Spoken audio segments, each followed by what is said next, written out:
Alhamdulillahi Rabbil Alamin. Allahumma salli ala Sayyidina Muhammad wa ala alihi wa ashabihi ajma'in. Semoga Allah yang maha dekat, maha menyaksikan, maha mendengar, maha mengetahui apapun yang kita lakukan, tidak ada yang tersembunyi, menggolongkan kita menjadi orang yang yakin kepada Allah tanpa keraguan sama sekali. Salah satu di antara ciri ahli takwa adalah sangat yakin kepada akhirat. Sangat yakin kepada akhirat, jadi pikiran akhirat itu bukan hanya sisa, tetapi benar-benar menjadi tujuan. Yakin bahwa di dunia ini hanya mampir, sebentar saja. Yakin bahwa pasti mati dan tidak ada yang dibawa selain amal. Sorga adalah sesuatu yang benar-benar yakin dan ingin menjadi ahli sorga. Juga azab neraka, yakin siksa neraka itu bukan main-main dan tidak mau masuk ke dalam neraka. Ini adalah hal yang sangat penting. Yaumal hisab itu benar, kita akan diperhitungkan dengan seadil-adilnya. Tidak ada yang tersembunyi, tidak ada yang luput. Semua perbuatan, kebaikan, keburukan kita, setiap patah kata, setiap tulisan, semuanya akan ada hisabnya, akan ada perhitungannya.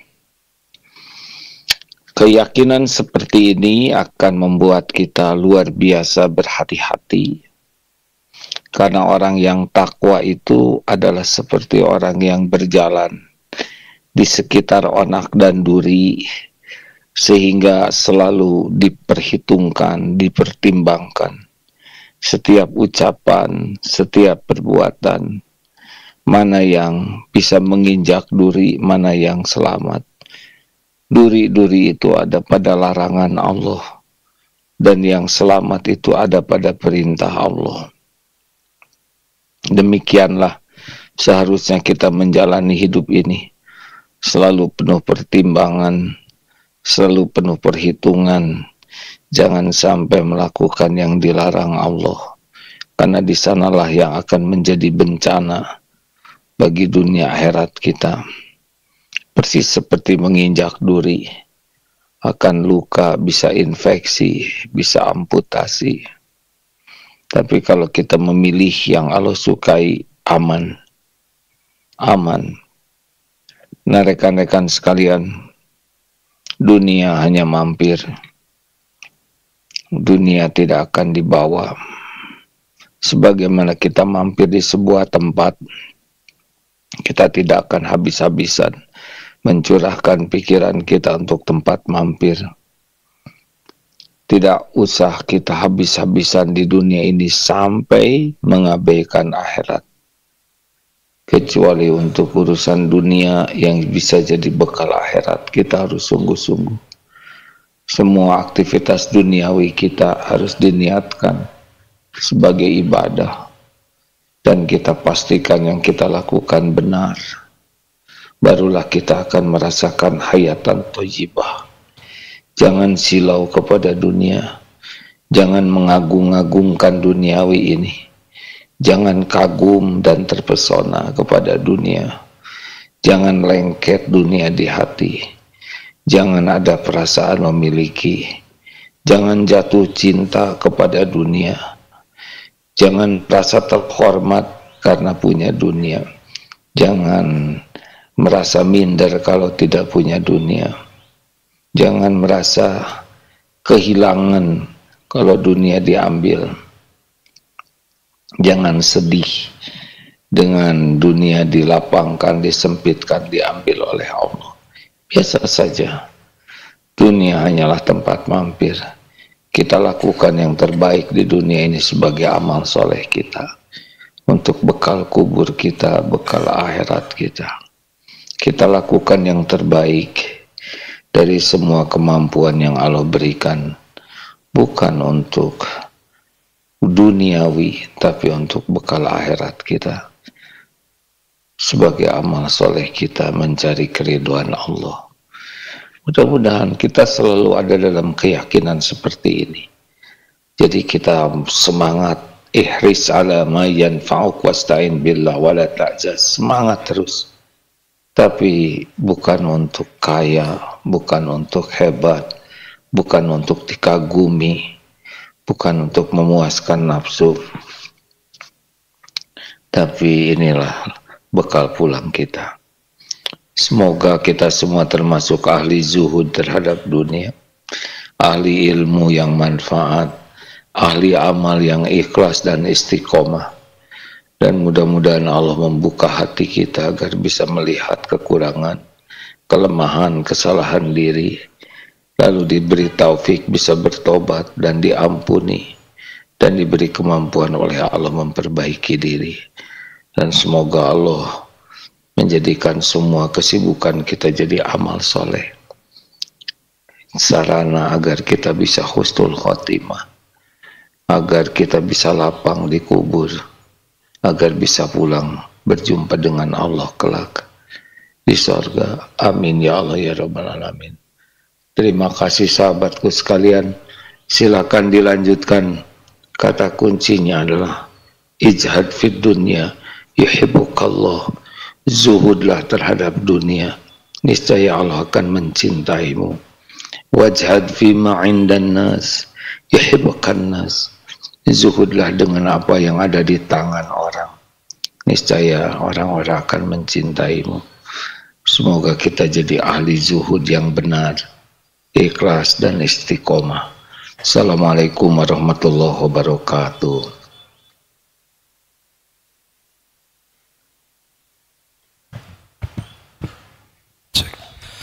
Bismillahirrahmanirrahim. Assalamualaikum warahmatullahi wabarakatuh. Alhamdulillahirabbil alamin. Alhamdulillahilladzi wakafa. Wassalatu wassalamu ala nabiyil mustafa wa ala alihi wa ashabihi ahla sidqi wal wafa. Asyhadu an la ilaha illallah wahdahu la syarikalah wa asyhadu anna Muhammadan abduhu wa rasuluhu alladzi la nabiyya wa la rasula ba'da. Alhamdulillah, puji syukur hanya milik Allah. Salawat salam semoga tetap dilimpah curah kepada Nabi kita, teladan hidup dan kehidupan kita, uswah dan qudwah kita, Nabi Muhammad sallallahu alaihi wasallam. Alhamdulillah, kita mendapatkan ilmu tadi dari guru kita yang sedang berada di tanah suci Mekah. Semoga jadi bekal juga buat kita, tujuan dan orientasi hidup kita hanya untuk mencari ridho Allah. Itu yang sangat penting. Zuhud adalah bagian dari mengharap ridho Allah dengan kita zuhud terhadap dunia atau terhadap apa yang ada pada orang lain. Bapak Ibu sahabat-sahabat sekalian, izin melanjutkan bahwasanya dalam hidup ini kita sangat banyak sekali nikmat yang Allah berikan kepada kita. Saking banyaknya kita tidak bisa menghitungnya. Dan itu sudah diungkapkan oleh Allah dalam surat Ibrahim, surat ke-14 ayat 34 dan surat An-Nahl ayat 18. Wa in ta'uddu ni'matallahi la tuhsuha. Jika engkau berusaha menghitung nikmat Allah, niscaya kita tidak bisa menghitungnya. Sehat dengan sakit, lebih banyak mana? Sehat daripada sakit. Sakit mungkin sesekali, tapi sehat hampir sepanjang usia kita. Kita bisa makan dengan sariawan, lebih banyak mana? Makan enak, ya sariawan sesekali. Pokoknya sangat banyak nikmat dan tidak bisa kita menghitungnya saking banyak nikmat tersebut. Tapi ada nikmat yang sangat utama yang ini tidak diberikan kepada semua makhluk Allah. Ada 6 yang disampaikan dalam kitab Nasahihul Ibad karya Syekh Nawawi Al-Bantani. 6 nikmat utama yang disebutkan oleh sahabat Ali bin Abi Thalib. Ya, ada 6. Jadi kalau kita renungkan 6 ini, Masya Allah, karunia Allah yang luar biasa. An-ni'amu sittata asya, nikmat utama itu ada 6, kata beliau, sahabat Ali bin Abi Thalib. Al-Islam, wal Quran, wa Muhammad Rasulullah, wal afiyah, was sitr, wal ghina anin nas. Ada 6, ya. Nanti kita bahas satu persatu, kurang lebih setengah jam ke depan, ya, 30 menit lah, tidak usah lama-lama. 1 dari 6 itu al-Islam. Nikmat pertama adalah nikmat kita menjadi seorang muslim. Nikmat dikaruniai kita agama Islam. Tidak semua manusia mengenal Islam. Bahkan kita pun, termasuk saya boleh jadi, belum tentu menjadi seorang muslim kalau tidak orang tua kita muslim. Kita beruntung, alhamdulillah bapak ibu saya muslim, saya lahir menjadi seorang muslim. Sama sahabat-sahabat juga. Walaupun ada mungkin yang tadinya non muslim kemudian masuk Islam, tapi frekuensinya sangat sedikit. Yang paling banyak di kita adalah Islam karena keturunan. Betul? Islam keturunan, Islam KTP, Islam rapot, KTM, ya, kartu tanda mahasiswa, kartu tanda pelajar, rapot, Islam. Kenapa kita Islam? Ibu bapak kita dulu Islam yang mengenalkan Islam. Karena sesungguhnya secara fitrah kita adalah lahir dalam keadaan Islam, seorang muslim. Ini nikmat terbesar. Seorang muslim senantiasa bersyukur kepada Allah diberi petunjuk Islam. Kalau kita bukan seorang muslim, kalau kita tidak mengenal Islam, tidak mengenal Allah, mungkin tempat hari boleh jadi dan pasti, ya mungkin pasti ya, tempat kita nggak di sini. Yang Islam aja ada yang nggak kenal sholat, yang Islam aja ada yang jarang menginjakan masjid, yang Islam ada yang tidak puasa. Kita mengenal Islam, kita melaksanakan ajaran Islam, kita sholat, kita duduk di masjid, kita majelis ilmu. Ini nikmat yang sangat mahal yang tidak diberi kepada semua hamba Allah. Dan ajaran Islam ini ajaran yang lengkap, sempurna. Syamil wal mutakamil, lengkap dan sempurna. Dengan diturunkannya Rasulullah, kemudian menerima wahyu pertama sampai wahyu terakhir dengan turunnya ayat Al-Quran. Surat Al-Maidah ayat 3, Al-Yawma akmaltu lakum dinakum wa atmamtu alaikum ni'mati wa raditu lakumul Islam madina. Turunnya Al-Quran dan lengkapnya risalah Rasulullah menunjukkan lengkapnya ajaran Islam dan sempurnanya ajaran Islam. Dengan ajaran ini maka kita memiliki pedoman, tuntunan untuk selamat kita dunia sampai akhirat. Wa may yabtagil ghairal Islam dinan fala yuqbala minhu wal akhiratu minal khasirin wa fil akhirati minal khasirin. Barang siapa yang mencari agama selain Islam, maka dia tidak akan menemukan itu. Artinya tidak akan menemukan kedamaian, ketentraman, keselamatan sampai akhirat, dan di akhirat nanti termasuk kepada orang-orang yang merugi. Ini nikmat terbesar, kebahagiaan kita ketika kita menjadi seorang muslim. Islam akan menjawab segala masalah, segala urusan kita. Bagaimana urusan berumah tangga, ada panduannya dalam Islam. Bagaimana bicara pendidikan, maka Islam berbicara tentang pendidikan.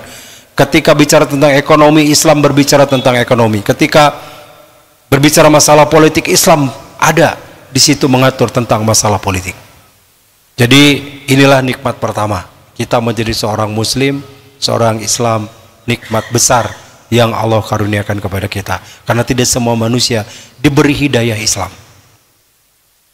Itu yang pertama kata Ali bin Abi Thalib. Yang kedua, wal Quran. Nikmat kedua, Allah menurunkan Al-Quran. Kenapa? Bukankah umat lain juga punya kitab? Benar. Bukankah orang lain juga punya panduan kitab suci yang dianggap menjadi pedoman hidupnya? Iya.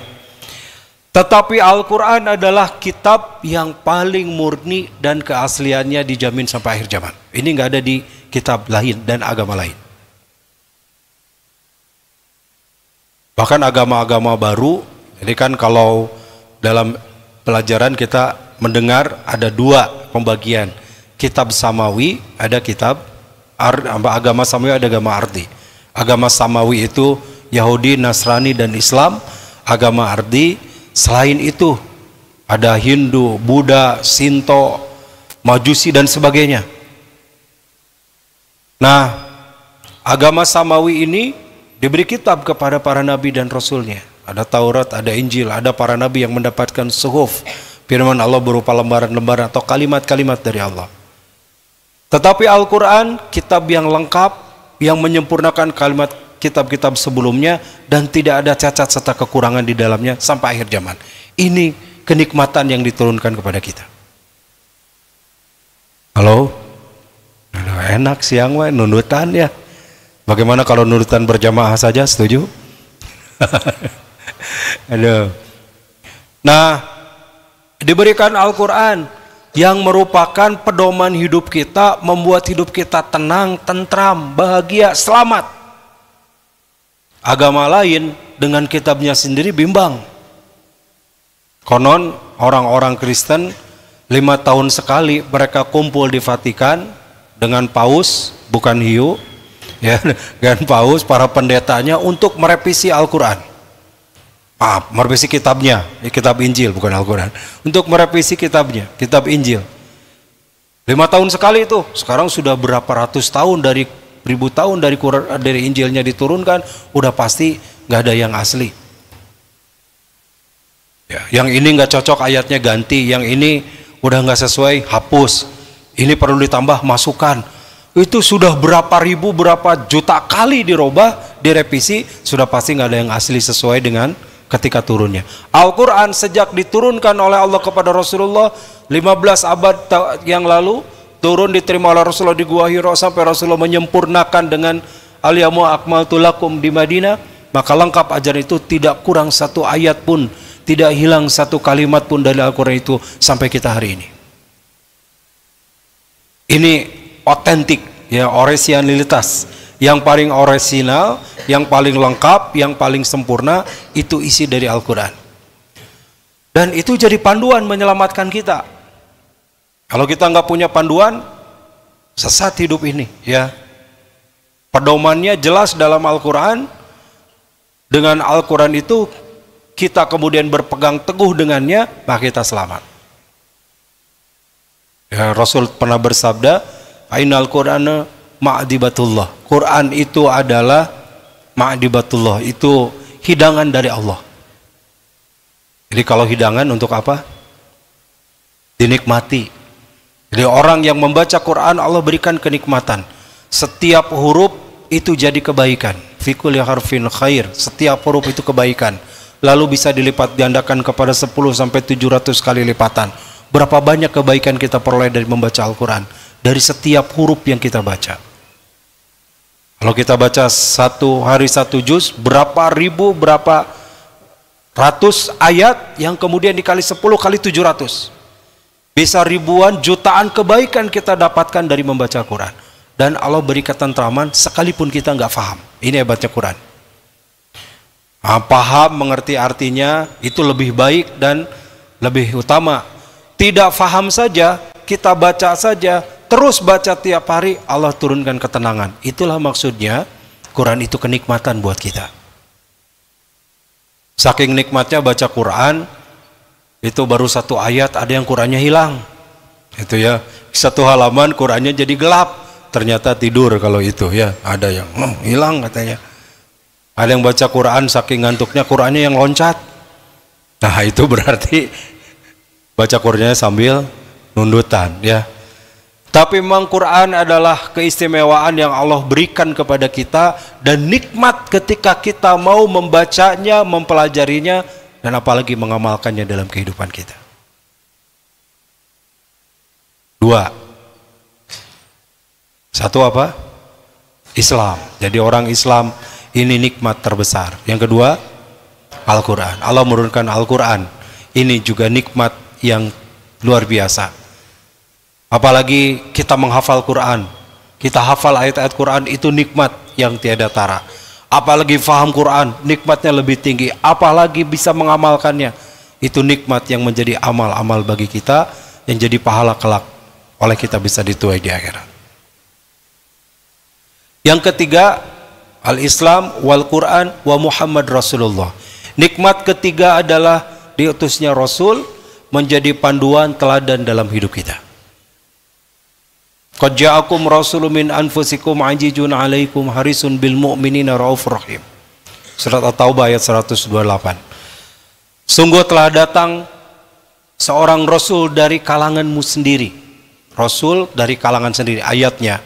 Karena Rasulullah itu seorang manusia. Kalanganmu, kalangan kalian. Satu memaknai bahwa Rasul itu turun di Quraisy. Kalangan orang Quraisy turun ayatnya. Tapi juga dimaksudkan bahwa Rasul itu manusia. Orang-orang Yahudi mereka sangat membenci malaikat Jibril karena malaikat Jibril dianggap salah menurunkan wahyu. Satu. Yang kedua, orang Yahudi tidak menerima dakwah Rasul, termasuk orang-orang kafir waktu itu, karena nabinya manusia. Ada permusuhan ini diabadikan dalam Al-Quran, ya, di dalam surat Al-Baqarah. Ya, mereka datang, ada sekelompok orang kafir Yahudi datang kepada Rasulullah dan bertanya, yang kata mereka, wahai Muhammad, kalau engkau bisa menjawab pertanyaanku ini, maka kami semua akan masuk Islam. Maka kata Rasulullah, silahkan. Ada 3 pertanyaan, ya. Pertanyaan pertama, ma akala wasyaraba harrama ala bani Israel. Apa makanan yang diharamkan dulu kepada Bani Israel? Makanan dan minuman kepada Bani Israel dulu yang diharamkan. Maka Rasul menjawab, fa'ina haramat akala ibil walabnuhu. Yang diharamkan kepada kaum Bani Israel adalah makanan berupa daging unta dan susunya. Dulu Bani Israel mengharamkan itu dan diharamkan oleh Allah. Mereka menjawab, wah ini benar. Karena dalam ajaran Taurat demikian kisahnya Bani Israel. Ya, kata orang Yahudi, benar, sodakta, engkau benar dan kami akan mengimani.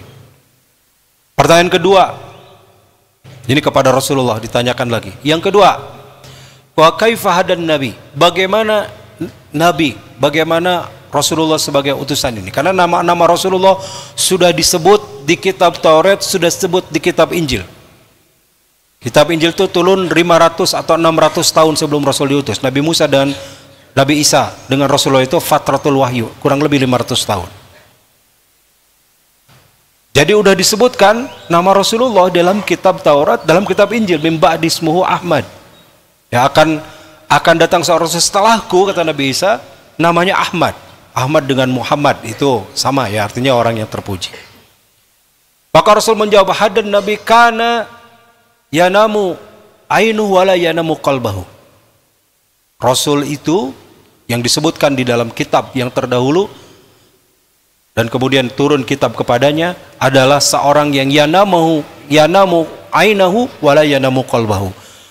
Orang yang tidur matanya tapi tidak tidur hatinya.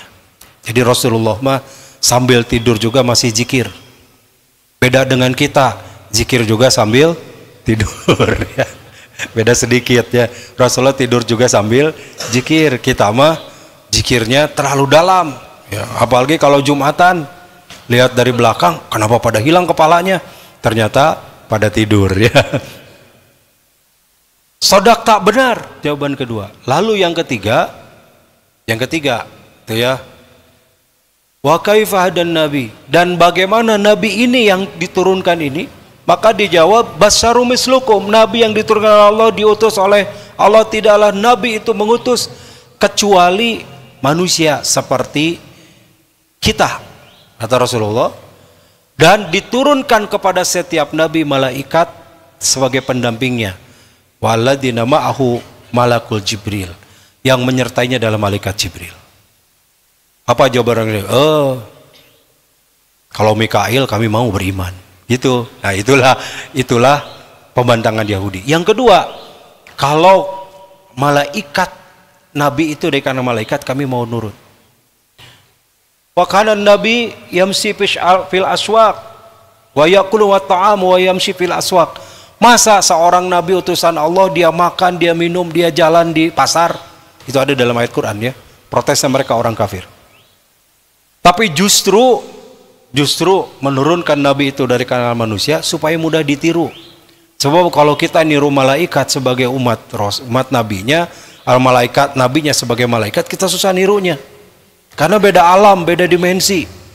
Malaikat itu nggak ada yang tidak taat. Malaikat itu tugasnya taat, malaikat itu tugasnya ibadah. Nggak ada yang tidak taat. Kita manusia kadang taat, kadang tidak. Ada peluang taat, ada peluang berbuat dosa.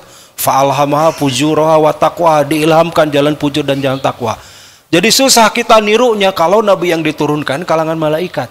Maka Allah menurunkan nabi di kalangan manusia. Basyarum mislukum, manusia seperti kalian. Rasulun min anfusikum, seorang rasul dari kalangan kalian. Nah, itulah Rasulullah. Nah, dengan adanya Rasulullah dipandu semua hidup kita. Aturannya jelas, dari bangun tidur sampai tidur lagi.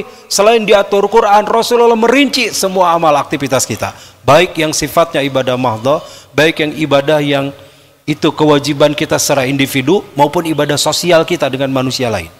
Dipandu, sholat mulai takbir sampai salam ada panduannya dari Rasulullah. Wudu mulai dari berkumur-kumur, menghirup air ke hidung, cuci telapak tangan sampai cuci kaki, semuanya ada aturnya, kita tidak bisa ngarang. Dan semua aturan hidup kita. Cari siapa sosok seorang bapak yang baik, kepala rumah tangga, Rasulullah contohnya. Seorang pemimpin negara, Rasul contohnya. Seorang pedagang, Rasul contohnya. Seorang pemimpin, Rasul contohnya. Seorang entrepreneur, Rasul contohnya. Jadi kenikmatan buat kita. Allah menurunkan Rasul sehingga kita tinggal meniru dari apa yang dicontohkan Rasul supaya kita selamat dalam hidup ini. Halo? Ya biasa, kalau 15 menit lagi ya, ini jam tidur gitu belum ya? Kemudian dalam Al-Quran Allah berfirman, surat Al-Anbiya ayat 107, wa ma arsalnaka illa rahmatan lil alamin, dan tidaklah kami mengutus engkau ya Muhammad kecuali sebagai rahmat bagi seluruh alam. Dulu para nabi dan rasul itu diutus hanya untuk umatnya saja, hanya untuk umatnya ya. Nabi Lut untuk kaumnya, Nabi Harun, ada Nabi Shu'aib, ada Nabi Saleh, semuanya untuk kaumnya. Ada kaum Ad, kaum Samud, ada kaum Sodom dan sebagainya. Tapi Rasulullah illa rahmatan lil alamin, tidaklah diutus kecuali untuk seluruh alam. Artinya Rasulullah pembawa kedamaian, ketenangan bagi seluruh alam semesta, bahkan tidak membedakan agama, suku, ras. Di agama lain itu dibedakan ya. Contoh di agama orang Hindu di India itu ada namanya sekte ya, atau kasta. Ya, ada Brahma, ada kasta Drapida. Itu nggak bisa kasta yang tinggi nikah dengan kasta yang rendah. Itu nggak bisa. Nah, dalam Islam nggak ada tuh. Semuanya sama di hadapan Allah, hanya ketakwaan yang membedakan, dan Rasulullah yang mempersatukan itu. Bahkan Rasul menghapus perbudakan. Dulu zaman jahiliyah terjadi pebudakan. Tahu budak? Kalau budak kayak kolotna. Zaman perbudakan gitu, dan Rasulullah dihapus karena itu tidak sesuai dengan ajaran Islam yang sesungguhnya. Sehingga terkait ini Syekh An-Namawi Al-Bantani dalam Nasihatul Ibad itu mengatakan selayaknya kita mengikrarkan ini dengan kalimat raditu billahi robba wa bil islami dina wa bi Muhammadin nabiyya wa rasulah wabil Qur'ani hukman wa imaman. Kita mengikrarkan diri kita, raditu billahi robba, aku ridho Allah sebagai Tuhanku, wal Islam madina, nikmat yang pertama tadi Islam sebagai agamaku, wa Muhammadin sallallahu alaihi wasallam rasulah wa nabiyya, Rasul Nabi Muhammad rela kita ridho sebagai Rasul dan Nabi kita, wabil Qur'ani hukman wa imaman, dan kita ridho menerima Al-Quran itu sebagai hukum kita, pemandu kita, dan sebagai imam kita. Ini sering kita baca ya, raditu billahi robba wa bil islami dina wa bi Muhammadin nabiyya wa rasulah, dalam konteks lain. Yang keempat adalah al-afiyah, kata Ali bin Abi Thalib. Nikmat yang keempat yang utama bagi kita adalah al-afiyah, diberikan kesehatan. Karena sehatlah kita bisa ibadah dengan nyaman, karena sehat kita bisa hadir duduk di majelis ilmu, karena sehat kita bisa bekerja, karena sehat kita bisa kuliah, karena sehat bisa sekolah, karena sehat bisa belajar, karena sehat kita bisa bersilaturahmi. Coba kalau sakit belum tentu hadir di sini. Kalau sakit sholat juga tidak bisa khusyuk. Coba sholat sambil mules, apa yang terjadi? Pasti yang terbayang nahan mulesnya. Sholat sambil sakit gigi, itu nggak jelas bacaannya juga, gitu ya. Nah, jadi sehat ini nikmat. Bahkan ketika kita ingat bernapas setiap hari, bisa bernapas, itu nikmat. Ada orang yang tidak bisa napas, atau kita bayangkan kemarin lah waktu musim pandemi ya, ada yang kena pandemi, napas harus pakai oksigen, ya kena virus. Ada yang kena virus, mati rasa, semua rasa sama, manis, asin, pahit, gak kerasa. Ya, itu pernah yang kemarin ketika musim pandemi corona, seperti itu. Wah, dicabut nikmat segitu aja kita nggak bisa apa-apa. Berarti sehat ini mahal, sehat ini karunia Allah dan nikmat Allah yang besar. Namun kadang kita lupa kalau sudah sehat. Maka Rasul mengingatkan, nikmatani magnubun bi katsirin nas. Banyak orang yang lupa dua nikmat yang sering dilupakan oleh orang. Bi katsirin nas, kebanyakan orang. As-siha wal faragh, sehat dan waktu luang.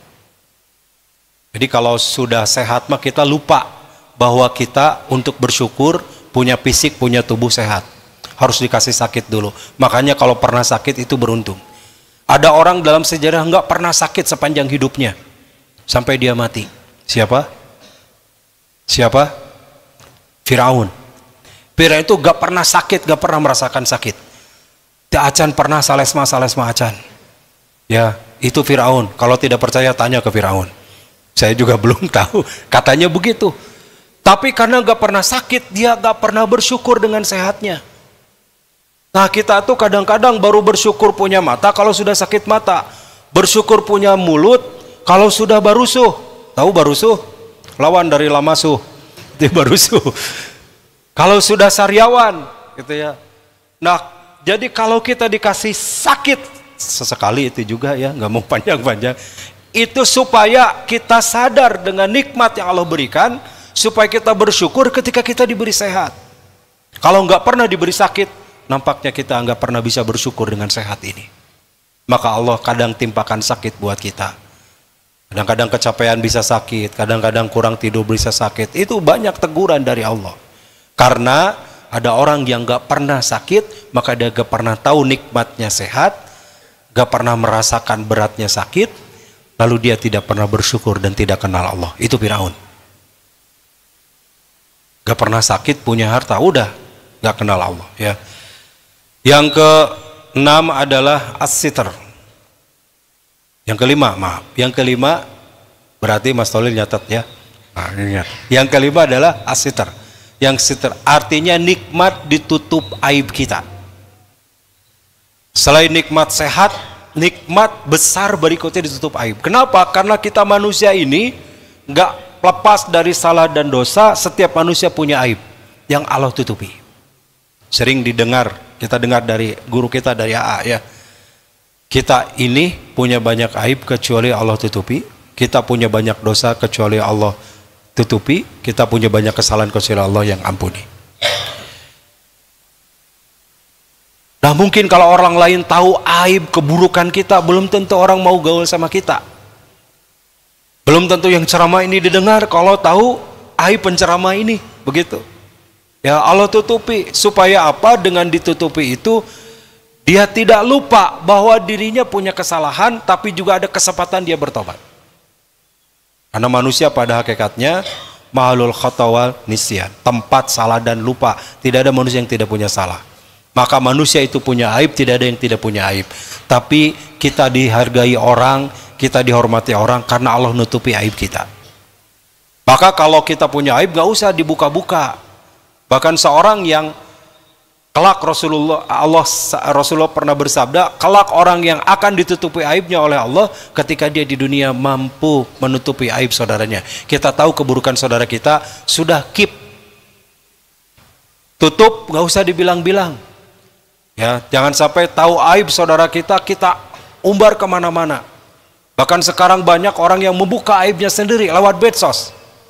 Nah, itu sesungguhnya mencelakakan dirinya. Nah, kita beruntung, bersyukur dengan asiter Allah menutup aib kita. Dan terakhir adalah gina anin nas. Nikmat yang keenam, kata Ali bin Abi Thalib, adalah nikmat tidak bergantung pada manusia. Karena memang kalau kita bergantung hanya kepada manusia, kita akan capek. Bergantunglah hanya kepada Allah, kita akan mudah dan ditolong oleh Allah. Ada orang-orang yang hidupnya itu menjadi beban orang lain. Nah, kita bersyukur kalau kita bisa mandiri. Ya, mungkin sebagai anak, tapi saya masih dibiayai orang tua, sekolah dibiayai orang tua, kuliah bisa minta ke orang tua, makan masih dari orang tua, nggak apa-apa. Bukan berarti itu menjadi beban buat orang tua, kewajiban. Tetapi jadi beban orang lain itu kalau kita nggak mau kerja, kita nggak mau ikhtiar, nggak mau usaha, hanya ingin dibantu orang lain. Ada seorang yang digelari, mohon maaf kalau namanya ada yang sama ya, tapi bukan yang di sini. Ada namanya Dadang Cikah, punten Pak Dadangnya, Dadang Cikah. Jadi kalau ada orang lagi ngopi, Cikah, itu minta, lagi ngerokok, Cikah hiji, itu. Jadi dia nggak pernah ngemodal Cikah ke orang lain. Paham Cikah? Ya gitu, dia minta-minta hobinya. Itu jadi beban orang lain, ya. Harusnya kita mandiri, harga diri kita bisa tidak membebani orang lain, ya. Gina'anin nas. Kepada siapa? Mintalah kepada Allah.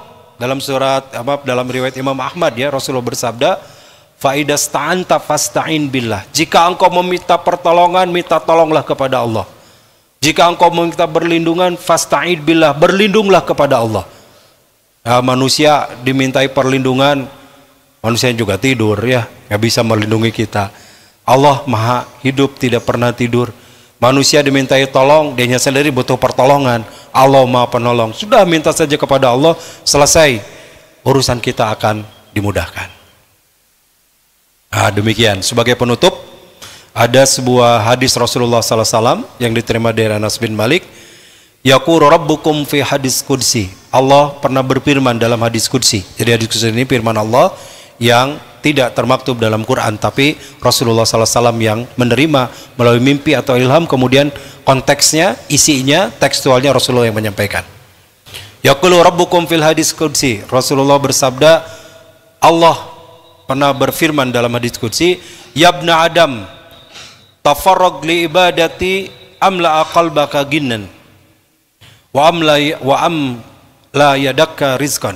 Wahai anak Adam, menyembahlah engkau kepadaku dengan sungguh-sungguh, niscaya aku akan penuhi hatimu dengan kekayaan dan akan dipenuhi tanganmu dengan rizki. Wa yabna Adam la taba'ad anni amla qalbak faqran wa amla yadaika sya'lan. Dan wahai anak Adam, siapa yang menjauh dariku, niscaya aku akan penuhi hatinya dengan kefakiran dan tangannya dengan kesibukan yang membelenggu atau kesibukan yang sia-sia. Hadis riwayat Tabrani dan Hakim. Jadi siapa sesungguhnya yang disebut dengan ghina wa anin nas? Orang yang kaya. Orang kaya adalah ketika kaya hati. Rasul menyebutkan fa innal ghina laisal ghinaul arab. Orang yang kaya itu bukan orang yang kaya karena dihormati, kaya karena harta banyak, kaya karena punya kedudukan. Walakinnal ghina ghina'un nafs.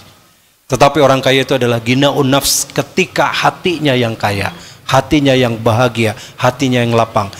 Kebahagiaan, kelapangan, ketentraman itu didapatkan ketika kita bergantung hanya kepada Allah semata.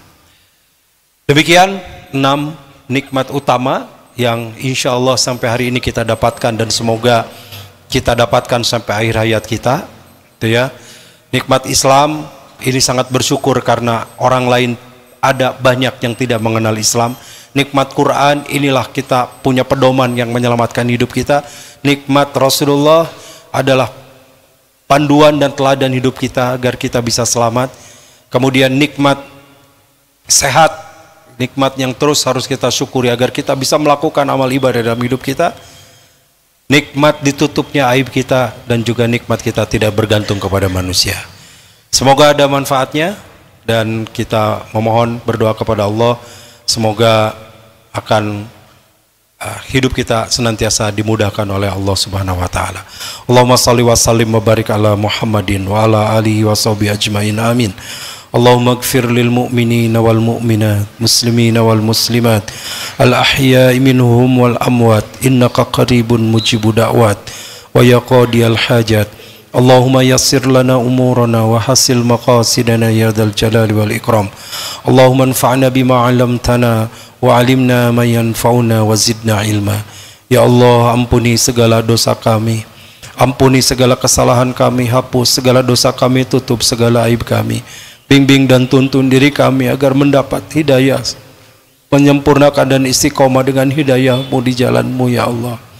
Jauhkan kami dari segala keburukan, hindarkan kami dari segala kesesatan, dari ilmu yang salah dan menyesatkan. Allahumma ansurna al-iswana, Allahumma ansur ikhwanana al-muslimin, Allahumma ansur ikhwanana fi Gaza wa Palestin, Allahumma ansur ikhwanana fi kulli makan, Allahumma ahlikil kafarata wad dhalimin, Allahumma ahlikil kafarata wad dhalimin, wa zalzil aqdamahum wa farik jama'atahum, wangsur ikhwanana ya Allah fil Gaza wa Palestin ya Rabbana. Ya Allah, selamatkan saudara kami di Palestina, di Gaza ya Allah. Hancurkan orang-orang kafir yang zalim, hancurkan musuh-musuh-Mu ya Allah. Engkau sungguh maha kuasa, Engkau maha segalanya ya Rabbana. Selamatkan kaum muslimin dimanapun berada, menangkan kaum muslimin ya Allah. Turunkan segala pertolongan dan keagungan-Mu ya Rabbana. Allahumma rabbana taqabbal minna innaka antas samiul alim wa tub alaina innaka antat tawwabur rahim. Rabbana atina fid dunya hasanah wa fil akhirati hasanah wa qina adzaban nar. Subhana rabbika rabbil izzati amma yasifun. Wassalamun alal mursalin walhamdulillahi rabbil alamin. Alhamdulillah, demikian, semoga ada manfaatnya. Mohon maaf atas segala kekurangan. Aku qouli hadza wa astaghfirullah li wa lakum. Assalamualaikum warahmatullahi wabarakatuh.